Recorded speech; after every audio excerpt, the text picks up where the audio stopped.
Este programa tem o patrocínio de Seabra Foods.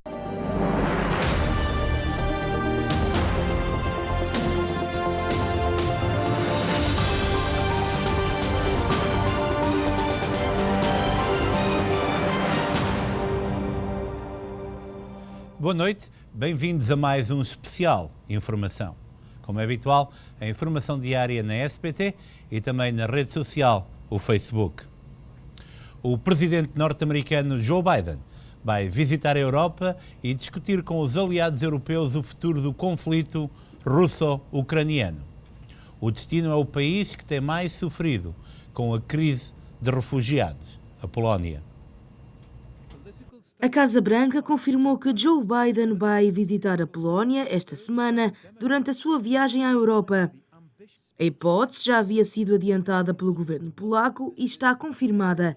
Será na sexta-feira, um dia depois de Biden participar na Cimeira da NATO em Bruxelas. O presidente norte-americano estará em Varsóvia para conversações com o seu homólogo polaco. Durante a estadia em Bruxelas, Biden participará também em encontros dos líderes do G7 na Alemanha e com os chefes de Estado e de Governo da União Europeia para debater os esforços internacionais de apoio à Ucrânia e para impor à Rússia custos graves e sem precedentes por causa da sua invasão. A Polónia, que faz fronteira com a Ucrânia, já recebeu mais de 2 milhões de refugiados desde o início da invasão. O país tem sido um dos mais ativos a pedir aos membros da NATO para considerarem um maior envolvimento no conflito. A Casa Branca já tinha anunciado que não estava nos planos de Biden visitar a Ucrânia nesta viagem europeia. Tanto Biden como a NATO têm vindo a sublinhar repetidamente que os Estados Unidos e a Aliança Militar vão fornecer armamento e outro apoio de defesa à Ucrânia, que não é membro da Aliança Atlântica, mas que querem impedir uma escalada no conflito militar. Entretanto, foi confirmado há momentos que o presidente da Ucrânia, Volodymyr Zelensky, vai participar na reunião da NATO na quinta-feira, dia 24, por videoconferência. Zelensky irá abordar a necessidade de acabar com os crimes de guerra da Rússia contra a população ucraniana e as infraestruturas civis. A reunião especial da NATO vai contar, como já referimos, com a presença do presidente dos Estados Unidos, Joe Biden, que deverá anunciar novas sanções à Rússia. Entretanto, hoje também o embaixador dos Estados Unidos nas Nações Unidas mostrou muita preocupação com um possível ataque químico que aparentemente está evidente por parte da Rússia. E a verdade é que a Rússia está a avisar alvos junto às fronteiras da Polónia e da Roménia para evitar a entrada de mercenários e material militar na Ucrânia, o que reduz o número de pessoas a procurar refúgio fora do país. Daí o encerramento de algumas fronteiras com a Polónia. A voluntária Catarina Fortunato Almeida está num desses campos de refugiados e mostra-nos o que por ali se passa. Ali diz centro humanitário, se vocês verem ao fundo, parece Milan também está. Isto é um autocarro da cidade, tudo voluntários, os refugiados a irem coitadinhos para os países deles. Olha ali a chegarem ao fundo mais refugiados. Tem? Crianças, só crianças e sexo feminino. Só mulheres, homens, não há. Vai haver muita prostituição, muito tráfico, tudo. Olhem lá ao fundo aquela família. Olha, os voluntários a abraçar-se, nós temos que nos abraçar uns aos outros, isto é muito duro. Tudo crianças aqui, tem que vir cá fora. Está a gente, todo mundo, fixe, todo mundo, olha. Comemos aqui fora, toda a gente se ajuda uns aos outros, televisões de todo mundo, a falar em direto. Veem como está tudo aqui fora no parque, mas muito exército, muitos serviços secretos. Olha, humanitário aid destes países todos, centro humanitário, vem aqui tudo, o mundo está aqui.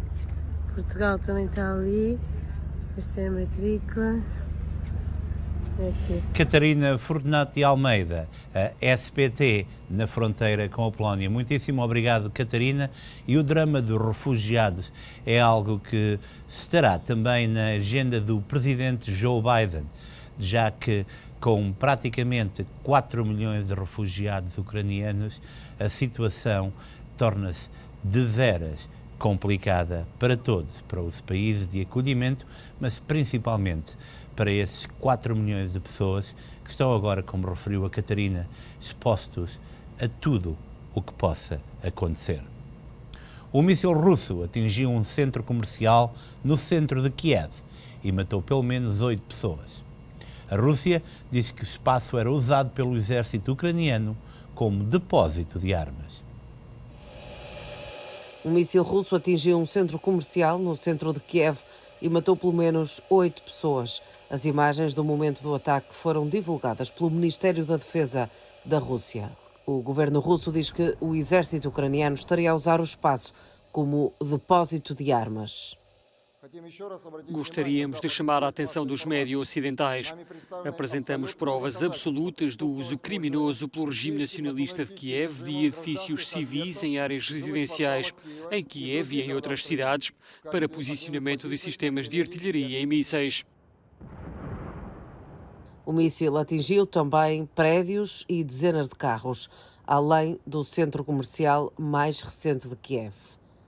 Em Chernihiv, a 130 quilómetros da capital ucraniana, os serviços de emergência do governo divulgaram imagens das autoridades a retirarem projéteis não detonados dos destroços.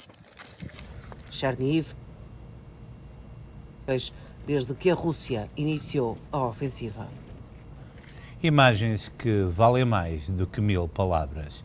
Na capital ucraniana, enquanto famílias choram soldados perdidos em combate, os ucranianos dizem-se dispostos a combater até ao fim pela sobrevivência. Uma reportagem da jornalista Annalise Borges. Há quase um mês em guerra, todos os dias na Ucrânia são dias de perda. Esta família esperou uma semana para recuperar os restos mortais de Yuri Shabadash, que aos 59 anos foi morto em combate perto da cidade de Irpin. O filho, Artem, diz agora querer vingança e que não tem outra opção senão lutar nesta guerra. Não a começamos, mas vamos terminá-la. Os russos não conseguem lutar em combate homem a homem, porque são cobardes. Estão a ouvir isto? Agora mesmo? Estas sirenes significam que estão a bombardear-nos outra vez. O cemitério municipal de Kiev testemunha a atual escalada de uma guerra que muitos consideram ter começado não no mês passado, mas há 8 anos, quando a Rússia anexou a Crimeia e começou a apoiar os separatistas no leste. Desde então, de acordo com o governo ucraniano, já morreram mais de 14 mil pessoas. No entanto, o dia 24 de fevereiro continua a representar por aqui um momento de mudança. Esta é uma guerra que nem sequer é pela liberdade. Esta é uma guerra pela nossa sobrevivência. Porque se perdermos esta guerra, seremos provavelmente todos mortos pelos russos. Porque eles não reconhecem a Ucrânia como independente.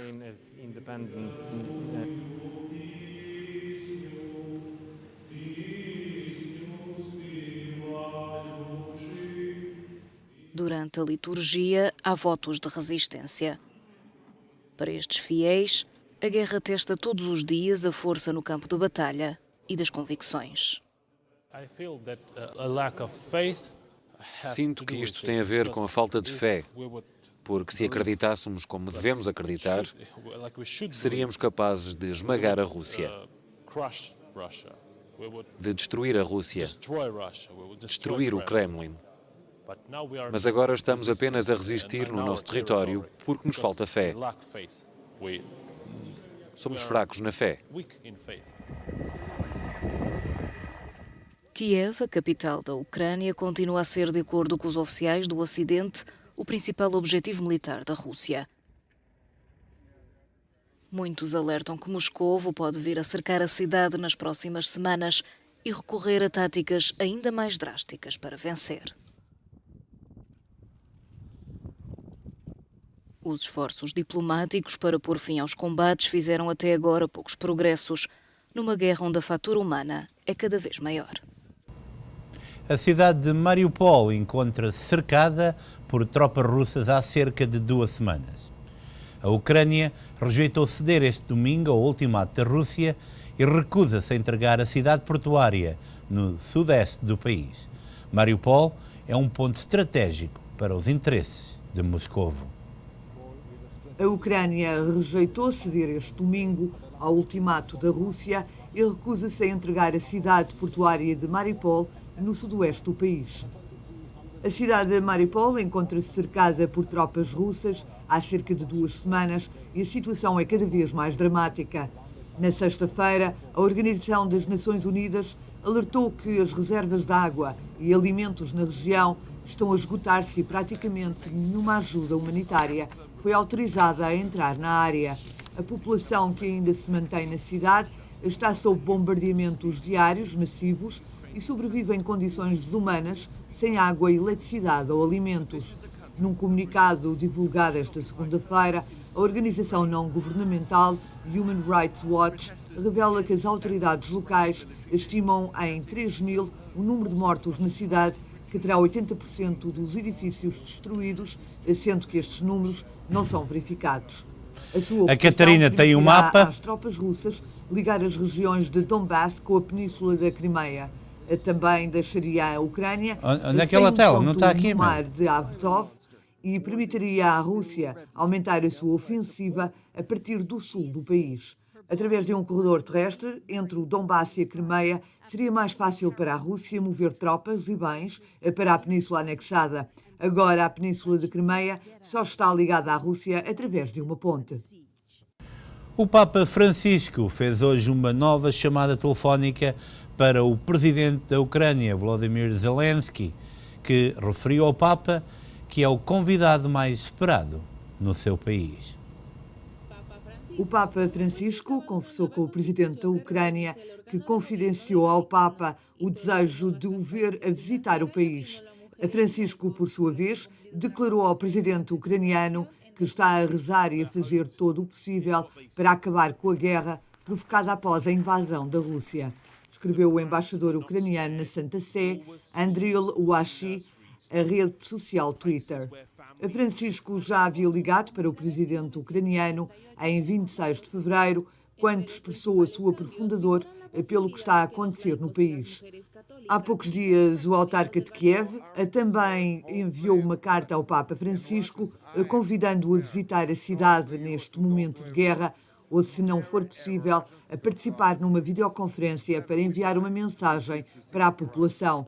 O Vaticano confirmou ter recebido a carta do autarca e acrescentou que Francisco sentia-se próximo do sofrimento da cidade, do povo, daqueles que tiveram de fugir e daqueles que foram chamados a administrá-la.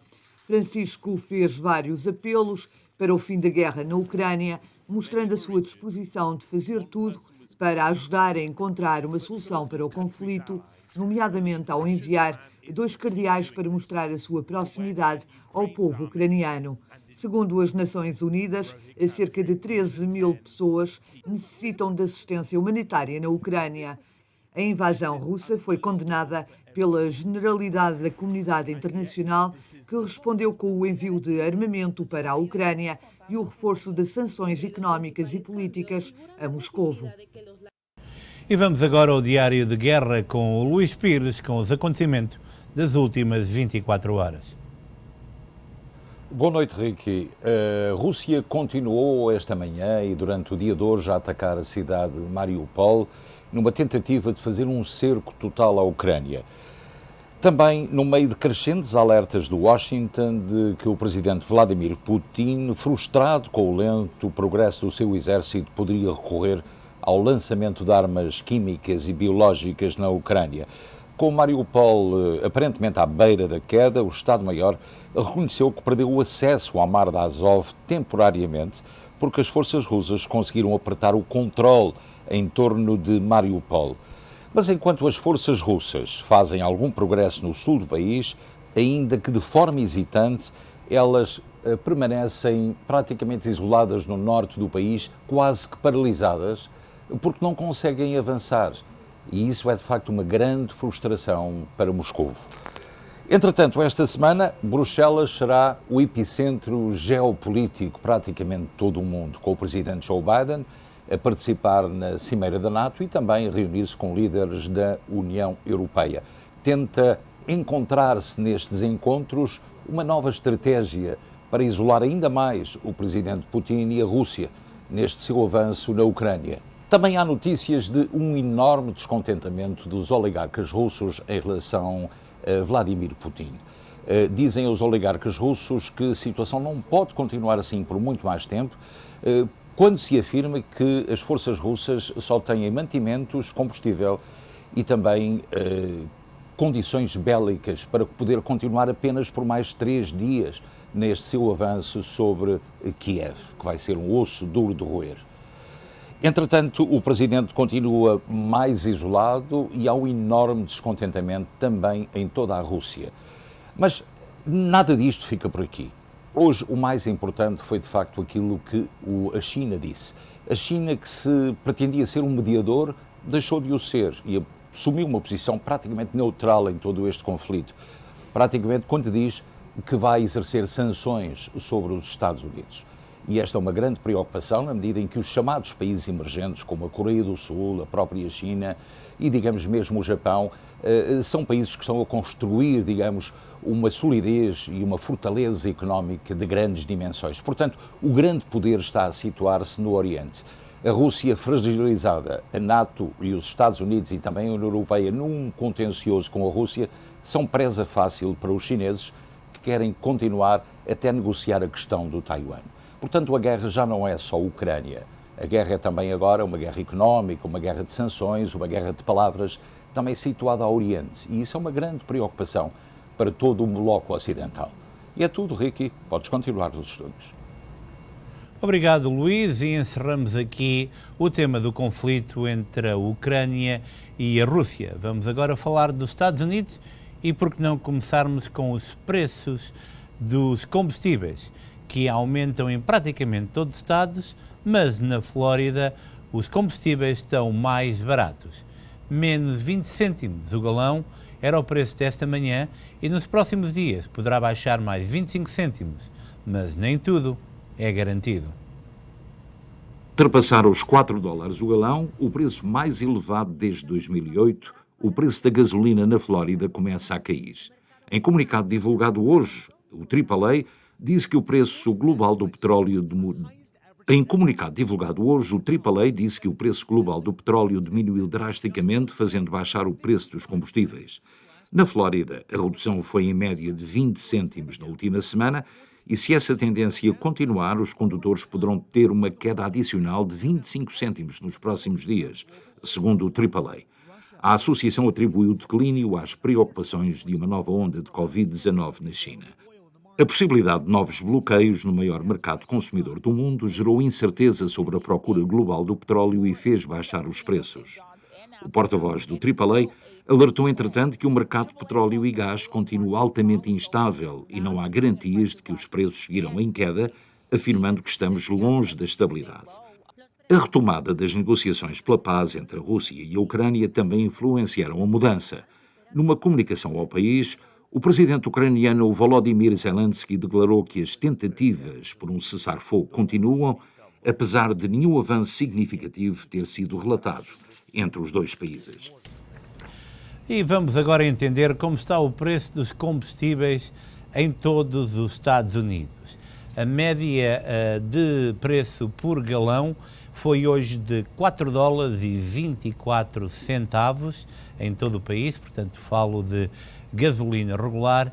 Há um ano essa média era de $2,90. Eu vou pedir à nossa produção que nos coloque o mapa dos Estados Unidos para entendermos as dinâmicas destes preços e vamos começar pela costa oeste, vamos à Califórnia, onde se situa o preço mais alto. Na Califórnia, o preço por galão é agora de $5,86 em média. Portanto, há relatos de gasolina em alguns pontos a $7 o galão, em média, na Califórnia, $5,86.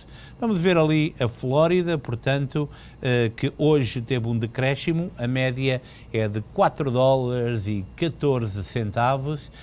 Vamos agora passar a Nova York, portanto, bem lá no cima, ao lado, aí está, $4,26. $4,36. Em Connecticut, mesmo ao lado, um bocadinho mais para cima, estou a pedir à produção, $4,33. Em New Jersey, um bocadinho mais para baixo, aí estamos com $4,19, praticamente $4,20 o galão.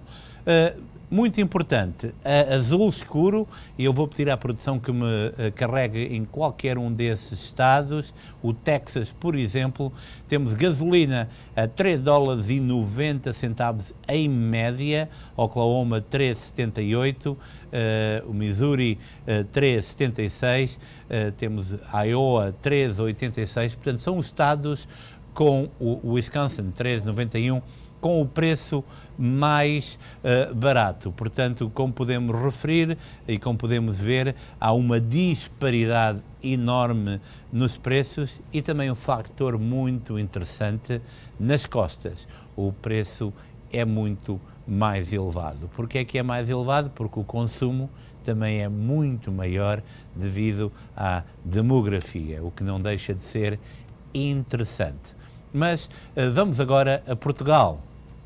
Há uma tempestade mais do que perfeita a abater-se sobre a sociedade portuguesa e são vários os alertas deixados por responsáveis do setor relacionados com o consumo dos portugueses.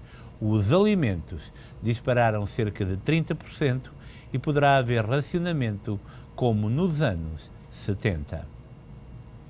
Entre os agricultores portugueses, os produtores de carne, leite, pão e ovos e os industriais do setor alimentar não têm memória de uma situação tão grave como a que o país enfrenta atualmente. À seca e à escalada de preços na energia e nos combustíveis, juntou-se a guerra entre a Rússia e a Ucrânia, dois dos maiores fornecedores mundiais de cereais, que gerou uma subida descontrolada do preço de várias matérias-primas essenciais para a produção alimentar e que pode provocar uma escassez que obrigará à imposição de racionamentos em Portugal. A espiral de subida é tão grande que há fornecedores de farinhas a fixar o preço ao dia. No retalho, a venda de óleo de girassol, necessário para as conservas, já está a ser restringida. E os animais para consumo humano só têm ração até abril. Os preços de vários produtos básicos vão disparar 20% a 30% já nos próximos dias, tornando-se inacessíveis a milhares de famílias de baixo rendimento. O alerta é partilhado pelo presidente da Confederação dos Agricultores de Portugal, Eduardo Oliveira e Sousa, que diz que o nosso país está numa situação de emergência alimentar. Perante a subida dos custos da energia e do gasóleo que se agravou com a guerra, há agricultores que vão desistir de produzir várias culturas sazonais, como milho, hortícolas e algumas frutas, para não terem prejuízo. Assim, além de um aumento de preços, haverá carência de produtos, o que leva à especulação, que por sua vez leva a um novo aumento. Em alguns casos, a CAP admite mesmo que venha a ser decretado um racionamento. O estoque de alguns produtos, como a farinha para massas, é tão reduzido que daqui a 1 ou 2 meses poderá haver racionamento como aconteceu nos anos 70. Uma situação de veras preocupante aqui nos Estados Unidos, com os combustíveis, também com o custo de vida e em Portugal. São consequências da guerra, são consequências também de uma pandemia que continua bem presente e são fatores a ter em consideração já também falando agora aqui a nível local, nas próximas eleições que se realizam em maio, 10 de maio, eleições municipais em Newark, e a SPT transmite amanhã a primeira entrevista com um dos candidatos ao Bairro Leste. Michael Silva estará aqui a partir das 7h30 para explicar os seus pontos de vista em relação ao bairro do Ironbound. Depois de amanhã a uma semana, será a vez de Jonathan Seabra, em 2 semanas Luís Weber e em 3 semanas Anthony Campos, os 4 candidatos a vereador do bairro, que depois regressam aqui aos estúdios da SPT no dia 27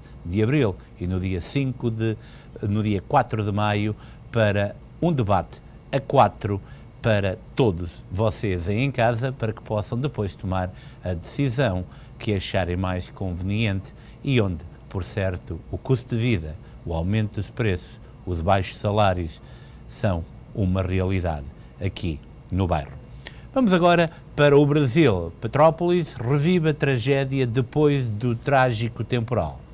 Pelo menos 6 pessoas morreram e 419 ficaram desalojadas com as chuvas e ventos fortes. Olá, Rick. Petrópolis, no Rio de Janeiro, revive luto após 34 dias com a tragédia que vitimou várias pessoas na cidade. A maior chuva já registrada em Petrópolis, com 530 milímetros, foi registrado no último domingo.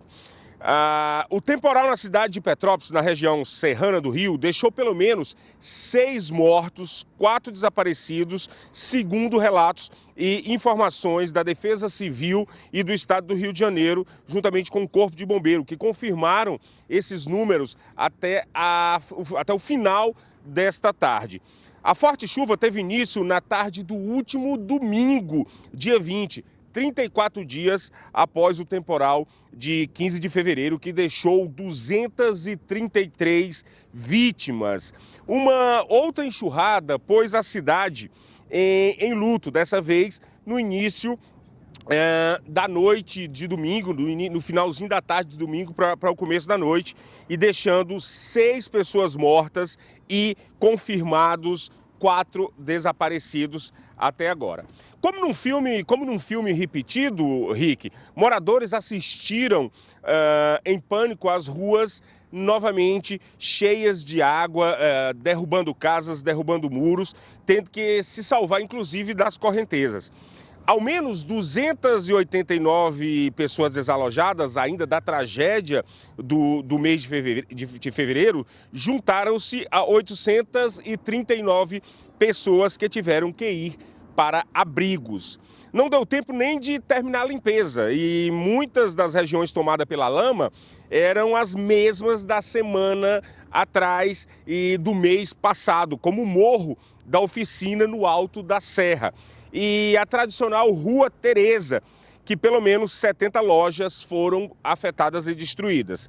Das 6 mortes até agora, 2 foram na mesma região do Morro da Oficina, onde houve o pior deslizamento no mês passado, no mês de fevereiro. O local tinha sido, inclusive, apontado como área de risco pelos técnicos da Defesa Civil Municipal, mas não tinha sido interditado e novamente veio a sofrer com essa chuva de domingo.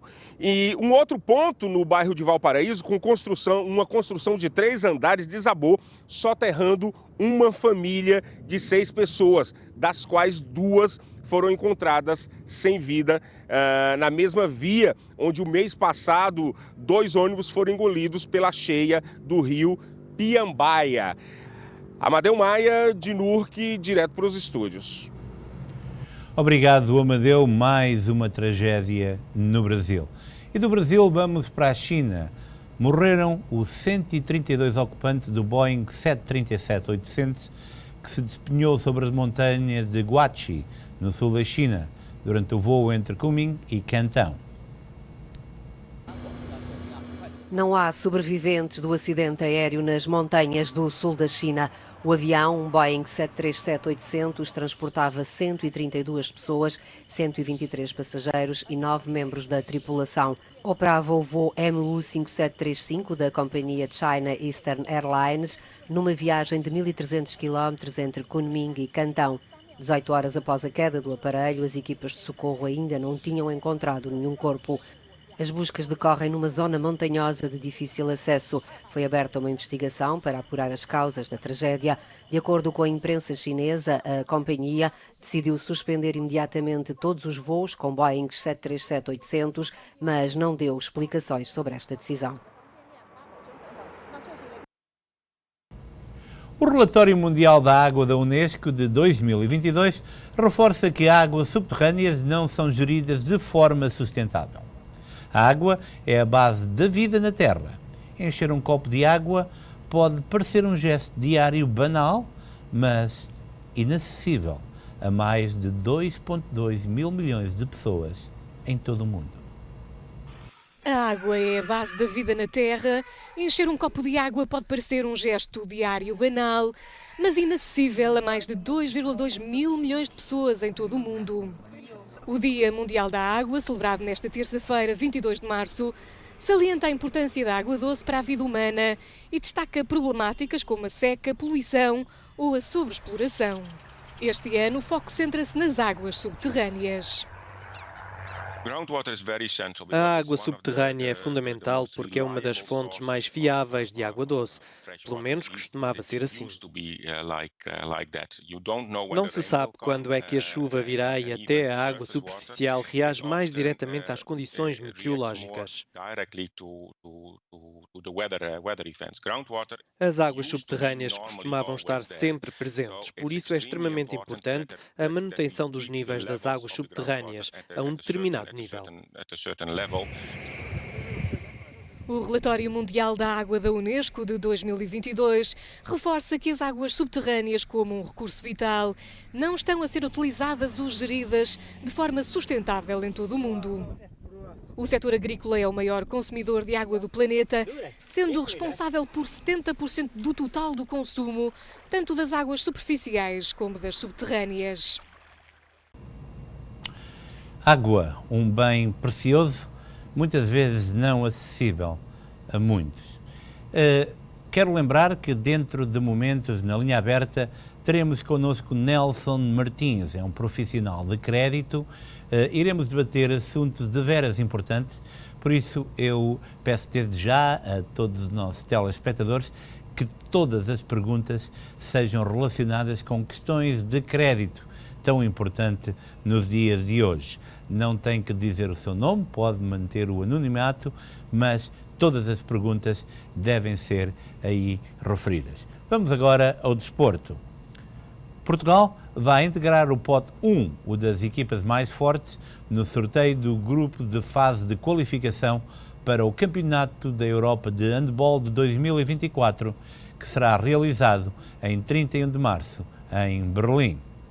Por sua vez, o Conselho de Disciplina ordenou a abertura de um processo disciplinar ao Futebol Clube do Porto, na sequência do jogo de futebol com o Boa Vista de domingo, relativo à Liga Portugal B-Win. Os motivos não são especificados no mapa de castigos publicados pelo Conselho Disciplinar, referindo-se que o órgão aguarda esclarecimentos por parte dos azuis e brancos. De notar que nessa partida o Futebol Clube do Porto foi sancionado com reincidência tanto ao nível do atraso provocado no reinício da partida, como pela deflagração de objetos pirotécnicos por parte dos seus adeptos. Por outro lado, o Conselho de Disciplina da Federação Portuguesa de Futebol aplicou um valor sancionatório de 6.454 euros ao Sporting pelo uso de pirotecnia e pelo comportamento incorreto dos adeptos, um montante semelhante ao aplicado à SAD do Vitória de Guimarães. Neymar foi alvo de algumas acusações por parte da imprensa francesa. O jogador, que recebe um dos maiores salários do mundo do futebol, estará a viver uma má fase no Paris Saint-Germain e estará a tomar algumas atitudes para se vingar do clube. A assessoria do jogador qualifica a declaração da empresa francesa como lamentável. Segundo o jornalista Daniel Riolo, da rádio RMC Sport, Neymar quase não estaria a treinar mais no clube francês. Isto porque, segundo o repórter, ele chega bêbado ao centro de treinos da capital francesa. Interessante. Vamos agora ao valor do dólar em Portugal e no Brasil e vice-versa. 25 para o euro, 4,91, 0,20 para o real. E vamos agora à previsão do tempo para amanhã com a nossa colega Catarina Rabimbas. Na meteorologia, para amanhã estão previstos aguaceiros para Newark com 48 graus, Filadélfia com aguaceiros com 52 graus, Nova Iorque com aguaceiros com 48 graus, Boston com céu parcialmente nublado com 45 graus, Hartford com céu parcialmente nublado com 50 graus, Danbury com céu nublado com 49 graus, Miami, com céu parcialmente nublado, com 83 graus. Palm Coast, com trovoada, com 84 graus. Los Angeles, com sol, com 89 graus. São Francisco, com céu parcialmente nublado, com 60 graus. E são estas as previsões para amanhã, quarta-feira. E encerramos aqui o espaço de notícias. Já sabe, voltaremos dentro de um momento com a linha aberta, com o Nelson Martins. Fique por aí, nós voltamos já.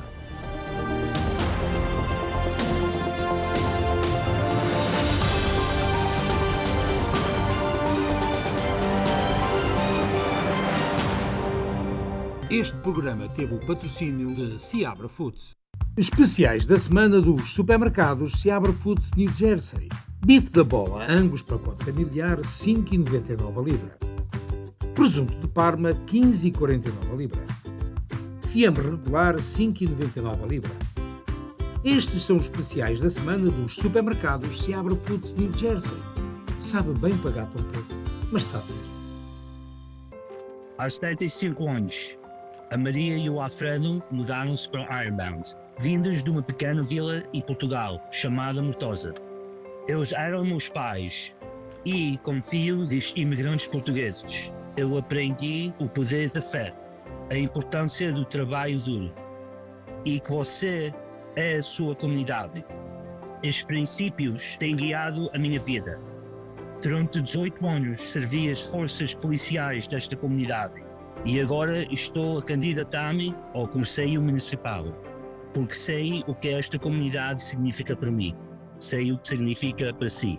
E se nos unirmos e trabalharmos como um só, podemos tornar o nosso bairro num lugar que nos orgulhamos de chamar o nosso lar.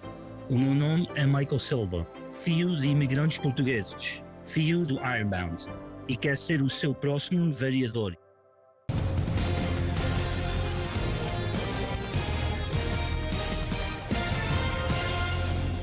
As eleições municipais estão à porta e a SPT vai ter em estúdio os 4 candidatos à vereação do bairro Leste em Newark. No especial Informação, no próximo dia 23, estará em estúdio Michael Silva.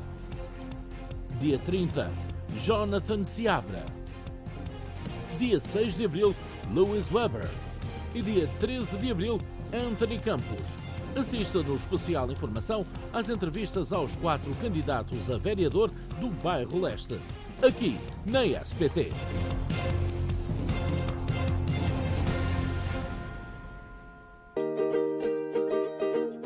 Mantenha-se fiel à tradição do Teixeiras Bakery, a mais tradicional padaria-pastelaria portuguesa dos Estados Unidos. Não se esqueça do pão caseiro, pão de Mafra e transmontano e regional, pão francês, a deliciosa broa e ainda os doces minhotos como as roscas, o nosso café expresso e os nossos deliciosos pastéis de nata de Belém. Tome o seu pequeno almoço no Teixeiras Bakery, a tradição à sua mesa, na Ferry Street com a Van Buren e na Magazine com a Cosset em Newark, New Jersey.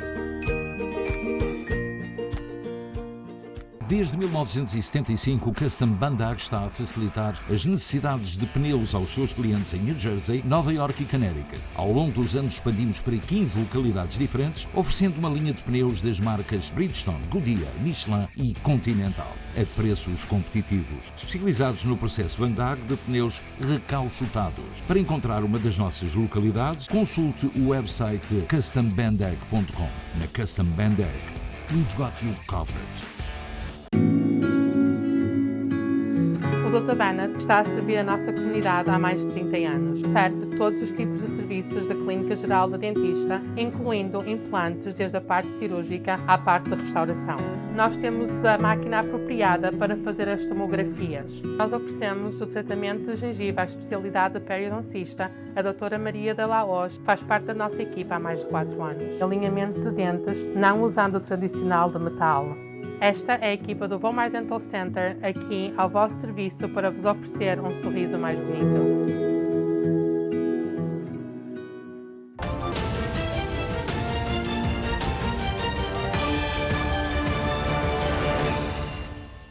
Bem-vindos à Linha Aberta. Já sabe que pode falar connosco através do 973-264-1111. 1462. Não se esqueça de baixar o som da televisão e falar apenas pelo telefone. É o meu prazer de apresentar hoje Nelson Martins. Olá, Nelson, muito boa noite, muitíssimo obrigado uma vez mais pela tua disponibilidade. E vamos falar em questões de crédito. Crédito que a última conversa que tivemos aqui com o Nelson era exatamente o crédito é porventura mais importante do que dinheiro. Porque com crédito até se pode conseguir um bocadinho do impossível, não é mesmo assim? Exatamente.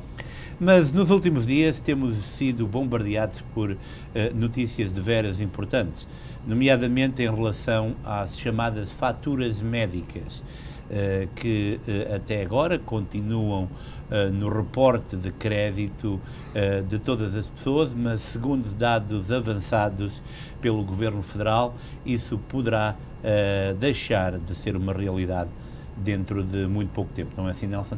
É isso, Ricky. Então, o que está a acontecer neste momento é, eles fizeram o anúncio, as três agências, o Equifax, o TransUnion e o Experian, onde já neste próximo verão vão estar encaminhando todas as dívidas médicas onde não vão aparecer nos credit bureaus. Isso é fantástico para muitas pessoas, porque esse tipo de dívida atrasa com que a pessoa consiga concretizar sonhos e às vezes compras imediatas, talvez de carros, adquirir crédito.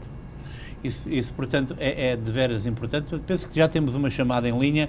Olá, muito boa noite, com quem tenho o prazer de falar. Se quiser dizer o seu nome, se não quiser, está bem. Diga, por favor.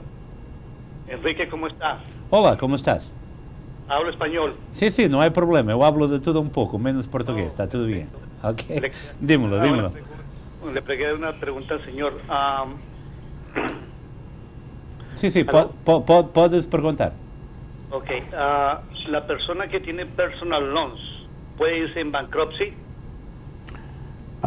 Personal loans, eso é melhor checar talvez com o seu advogado para saber se existe algum tipo de colateral pessoal ou não. Eu checaria com um advogado primeiro.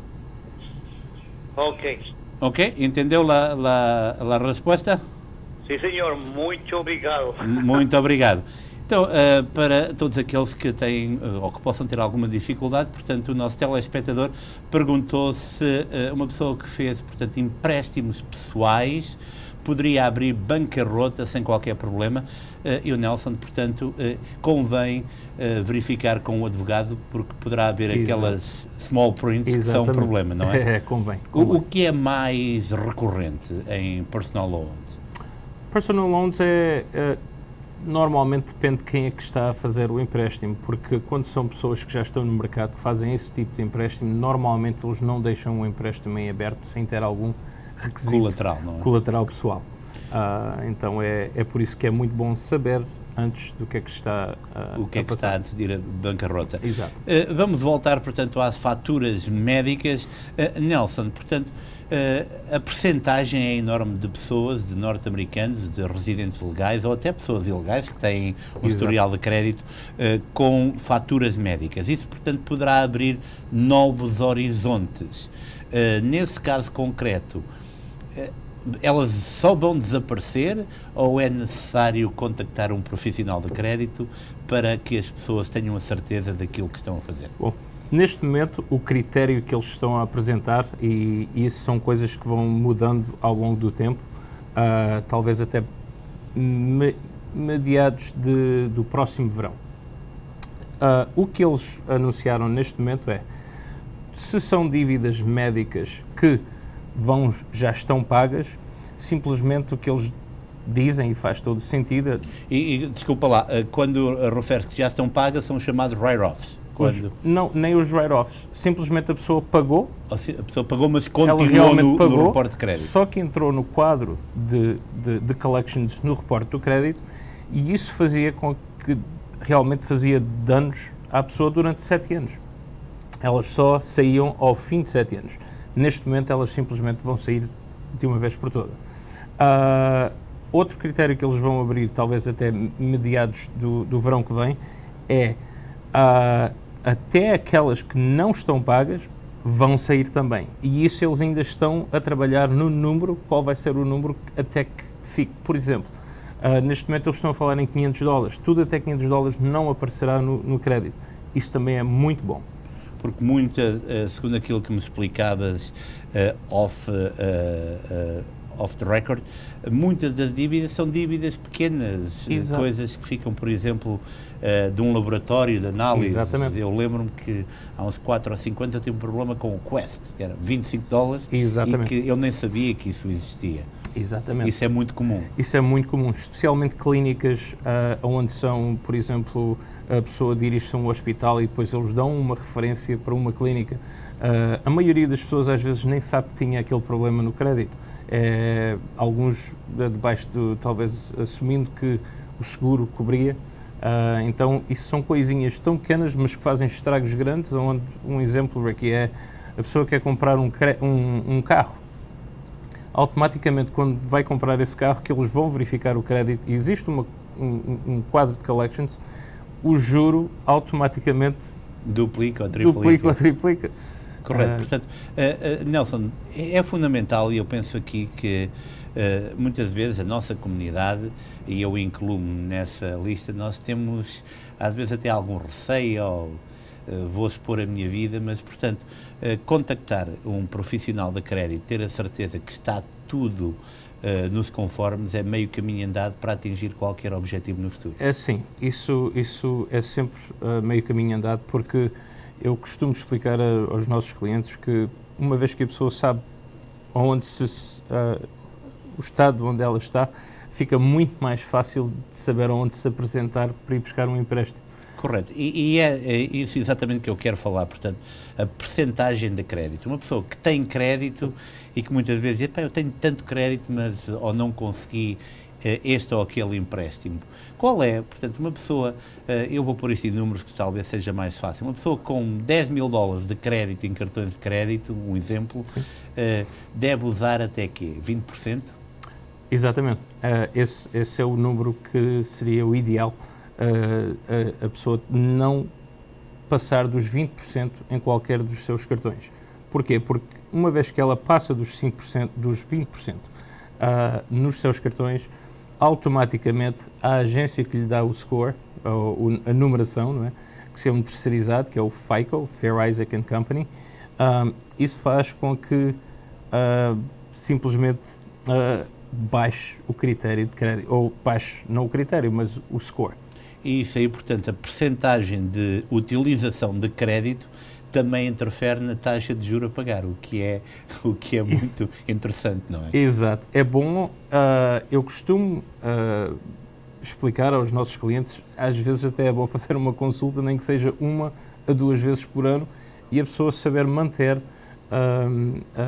uma média onde ela se consiga encaixar devido ao seu income, devido às dívidas que tem, e tentar manter uma média, que isso vai fazer com que a vida seja mais tranquila. Mais tranquila, e há um dado aqui também que é muito interessante, que tu referias, que é, portanto, muito da qualificação de empréstimos depende do ratio, portanto, da relação entre quanto a pessoa ganha ao ano, exato, e quantas dívidas tem em crédito. Como é que isso funciona? Então, qual é o valor ideal, digamos assim? Exato. Então eles referem-se ao utilization ratio. Então, por exemplo, se a pessoa tem $10 mil de crédito e está a usar mais que os tais 20% desses $10 mil, e ela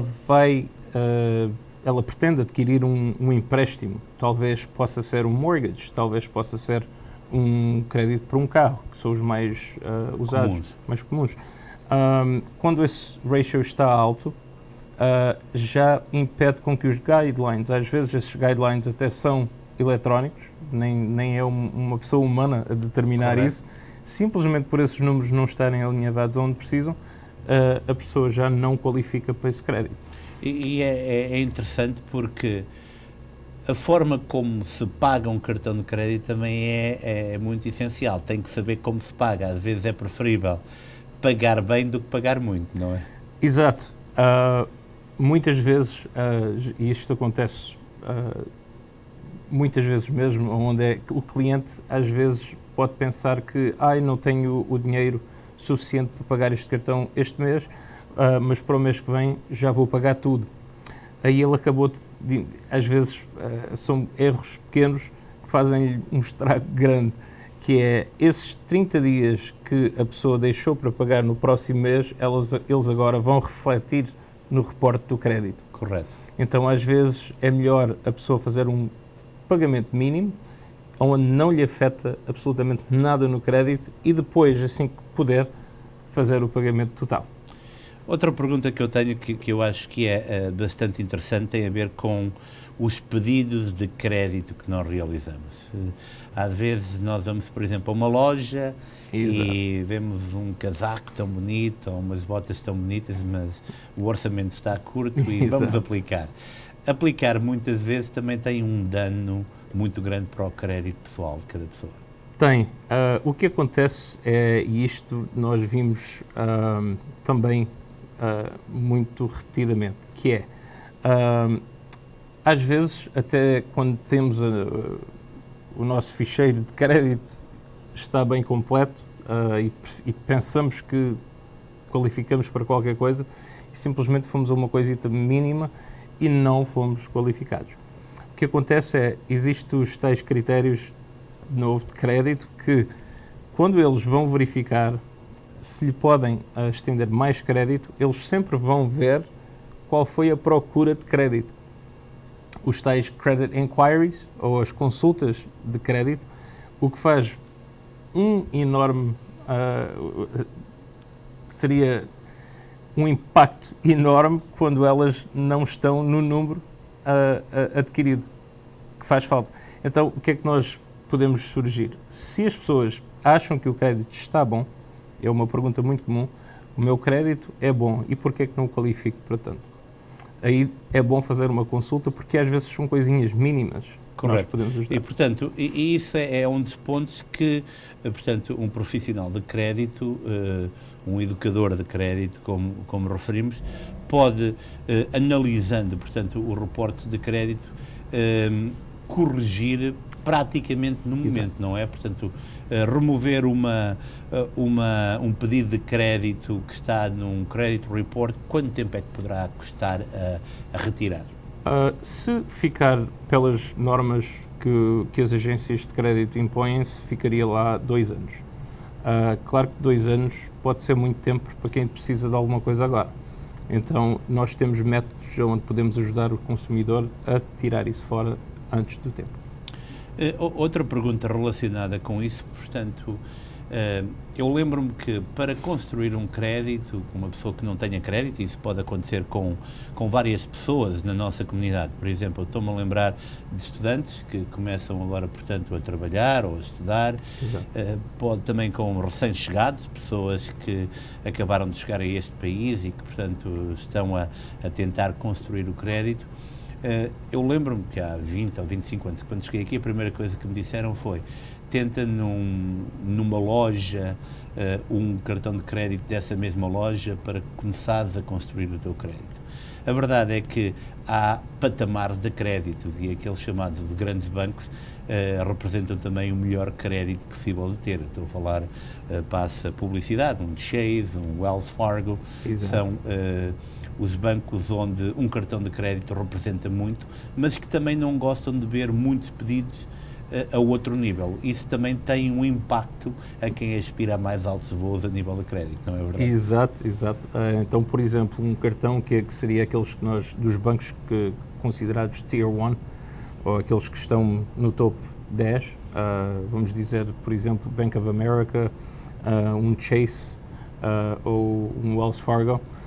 Normalmente, quando se vai fazer uma aplicação para adquirir crédito com eles, um cartão de crédito, ou até com o American Express, normalmente eles não gostam de ver que a pessoa já andou a procurar mais que 2 vezes, por exemplo, num ano ou em 2 anos, alguns. Então outros têm 1 ano, outros 2 anos. Isso já faz com que a pessoa fica: eu tenho crédito bom e porquê é que eu não sou aprovado aqui para este cartão? Normalmente é por causa da procura demasiada de crédito. Eu tenho aqui uma pergunta bastante pertinente. É melhor aplicar para um aumento da linha de crédito ou esperar que a companhia me dê esse aumento? Eu posso lhe dar uma dica até boa para os telespectadores que normalmente funciona se o resto do critério estiver bem. Mas o que eu gostaria de deixar aqui é, se a pessoa que usa o cartão, ela usa e paga de imediato, e ela fizer isso durante 6 meses, usar e pagar o balanço total, normalmente o cartão já lhe dá em automático. Se ele não lhe der automático, pode esperar 8 meses a ver se lhe dá o automático. Se também não der os 8, aí faz o pedido. Depois é só repetir. Cada 6 meses usa e paga. Mas, portanto, a maioria dos cartões, possivelmente, isso já é um processo automático. Sim, alguns eles são automáticos, outros não. Correto. Bem, fica aqui a explicação de Nelson, muitíssimo obrigado.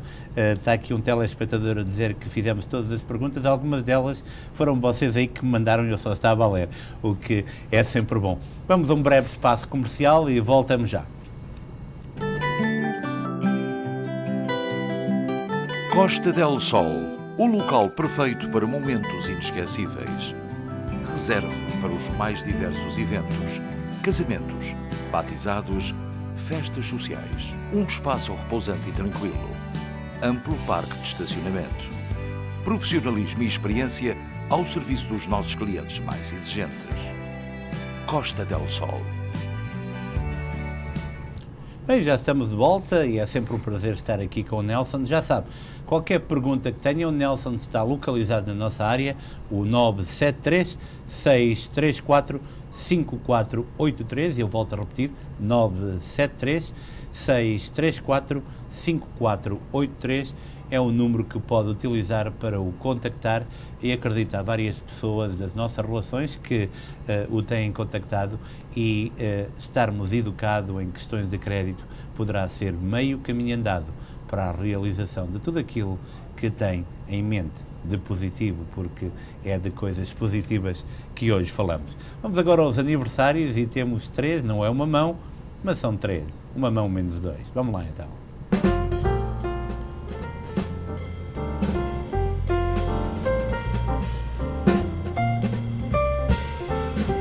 Maria da Silva, são 80 anos, muitos parabéns, Maria. José Silva, 69 anos, parabéns, Silva. Frank Vasconcelos, 50 anos de idade, parabéns, Frank. Bem, e agora vamos imediatamente para a primeira página do Portuguese Times, o jornal que se publica na Nova Inglaterra. O workshop de formação de professores de português decorreu em New Bedford. Randy Sharner Levine é a nova embaixadora dos Estados Unidos em Lisboa. Winthrop Tower em Boston, no projeto bilionário da S&F Concrete. Festas de Santo Cristo em Ponta Delgada, Estados Unidos. Herberto Silva deixa Amigos da Terceira. Vivaldo Menezes, mais de 7 décadas de música rádio amador e um dos fundadores do programa Dedilhando a Saudade. Irmandade do Espírito Santo do Pico, de New Bedford, e jovem português entre as 9 vítimas mortais de acidente de aviação no Texas. Também o Festival de Sopas do Clube Juventude Lusitana é este domingo, e se eu estivesse na Nova Inglaterra não faltaria, porque é sempre espetacular. Vamos agora à primeira página do Luso Americano, edição papel, que estará nas bancas amanhã. O senador Robert Menendez esteve presente no centenário do PISC, que foi comemorado com pompa e, eu diria, circunstância, em Elizabeth, New Jersey. E eu devo referir que um dos pontos que mais me chamou a atenção foi o bonito bolo que podemos ver aí na imagem, um bolo que era, portanto, a sede do clube, que foi feito por 2 jovens empresários luso-americanos, simplesmente espetacular. O discurso do Estado da cidade de Newark teve toque português, não devido àquele que foi o anfitrião, mas também a muitos portugueses que marcaram aí presença, e os amigos do Vale USA anuncia um donativo de 50 mil dólares para a Igreja em Portugal. O grupo de voluntários organizou no passado domingo a matança do porco. Bem, eu vou aproveitar para me despedir do Nelson Martins. Nelson, muitíssimo obrigado. Vemo-nos daqui a um par de semanas, possivelmente novamente à quinta-feira. Obrigado pela tua disponibilidade de estares aqui presente. E nós voltaremos amanhã, já sabe, com a primeira entrevista dos 4 candidatos a vereador do Bairro Leste. Será às 7h30, na segunda parte do Especial Informação, com Michael Silva, aqui em estúdio. Fique bem, até amanhã, tenha uma ótima noite. Até amanhã, se Deus quiser.